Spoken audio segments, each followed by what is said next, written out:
Ni hao de pang yao cai ifeng.com in China. Watch out, Thomas Geiger, and today I'm presenting you the Kia EV3. We all know the sporty EV6 that kind of started the electric journey of the Korean brand, and we know the boxy and bulky EV9, which is a combination of a luxury SUV and a van. And now Kia is coming down into the B segment, one of the most competitive EV segments in the world. If you want to know all the details about that cool looking crossover SUV electric vehicle that will hit the roads towards the end of the year, join me on my first walk around and I'll tell you all about it.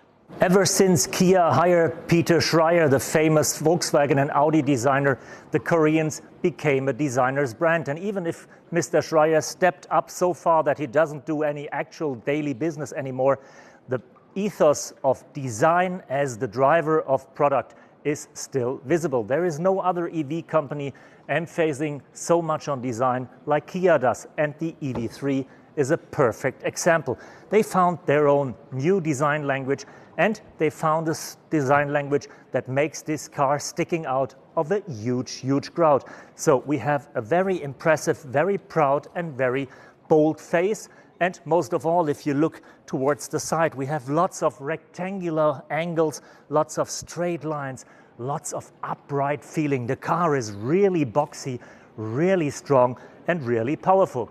But it is pretty small. It's only 4.30 meters in length. That's roughly a meter shorter than the EV9. And the wheelbase is instead pretty big with almost 2.70 meters. We have a pretty decent trunk and we have lots of room in the interior. Here at the back you see the door handle is hidden, making the car looking even sleeker and slimmer, and the door handle in the front is as usually flush. Why don't you join me and we'll take a look at the interior next. The interior of the EV3 looks pretty familiar on the first glimpse. If you look a bit deeper, it's totally new and different. Yes, we still have that huge screen that almost reaches over to the passenger with all the things you need, but less buttons than before, lots of modernization, lots of cool features. And for the first time ever, we have an AI assistant, a kind of a digital companion that gets to know you better and better every mile and every kilometer you drive. Learning your behaviors, learning your routines, learning your likes and learning your dislikes, and proposing all the information that you might need and give you all the comfort that you might enjoy. A pretty smart idea that's usually something that's coming from the luxury class. Here we're talking about B-segment car.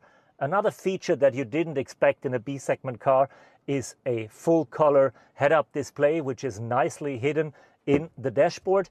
And you have all the gadgets that you know from the Koreans: steering wheel heating, ventilated seats and all that stuff. And you got a few clever storage and packaging solutions that are new to Kia. For example, this thing here where you have your arm rested, you can pull out that drawer so you can put your laptop on it, or you can even have lunch during your break.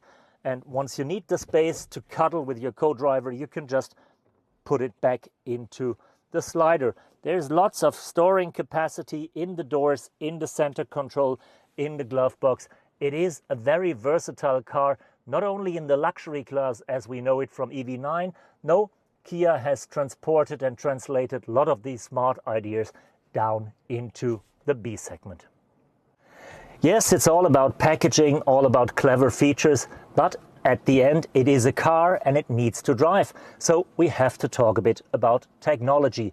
And that is also a pretty strong point of the EV3, because it is based on a skateboard architecture, the global EMP platform.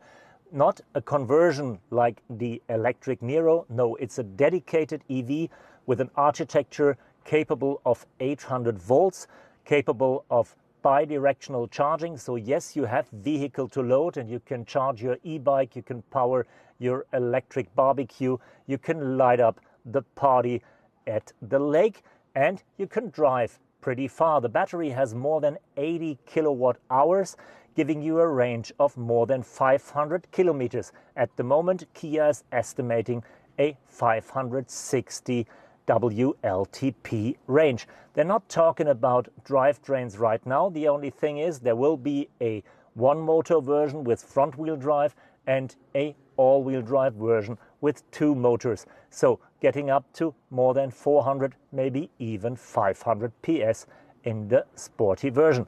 But that's all to be defined, and that's all to be tested when we finally can drive the vehicle.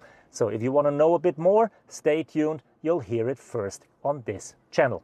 Thanks for joining me on that walk around with the Kia EV3, a car that is amongst the most interesting ones in this year, because it not only shows that Kia has managed to scale down all its capabilities from the luxury EV9 into the compact class. No, it also shows that it's possible to build a challenging, interesting, compact electric crossover in a segment where we have so many cars, and in a segment that's gaining more importance because people are realizing the change towards electric mobility is an expensive one, and they're looking for affordable vehicles.